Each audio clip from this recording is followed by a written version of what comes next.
Use your hands below the shoulders, Yep. right here, and Yep. I'm just going to do some half press-ups here.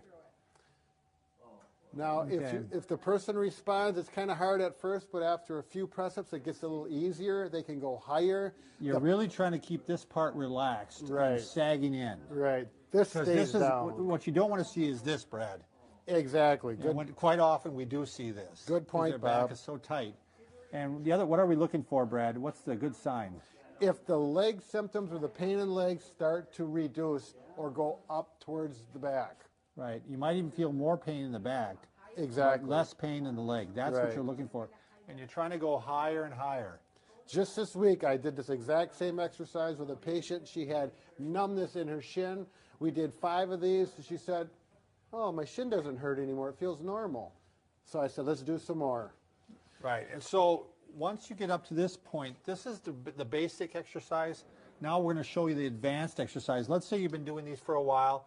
You're kind of stuck. It has helped, but it's kind of stuck. You're still having some pain maybe in the buttock yet. Right. The pain is, the symptoms in the leg are symptom-free. The numbness, the pain is gone, but it's still here, and it's here, and we want to get it all the way to the center right there. So now we're going to take either a belt or a rolled sheet or... Oh, there's one more thing, Bob. Oh, you want to do the sagging one? I want you to lock your hands out.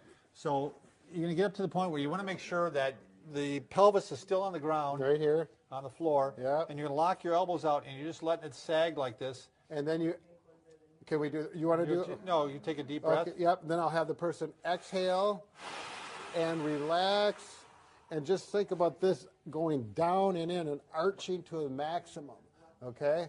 And as long as the pain goes away here and feels more in the center, you're doing just fine. And if that helps, but you can't get it all the way and you want to get a little more pressure on there, in the clinic, us as therapists, we're going to put our hands on her and do some work that we know how to do. Some extra pressure. But at home, why don't you lay down, Bob? I've seen some people even do this, Brad, wiggle a little bit like this when they get up in this area here.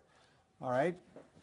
You can take a long towel. I use the sheet in this case, and I rolled it up in a nice round cylindrical thing like this. I'm not going to use it for a toga. You're going to put it around the belt line.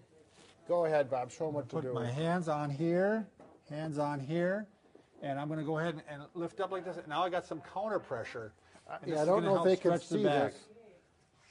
Can they see it or not? Yeah, get your arm, there you go, because this goes around the back, it stabilizes the arch in the back, and it does overpressure, what we call. And now you can move it down a little bit further and then put your hands down here and get that part too. There you go. So you can move it along the spine here and give overpressure. Pressure on, pressure off. Pressure on, pressure off. And this is going to work well for people who are not really bending their back like they should. And it's an advanced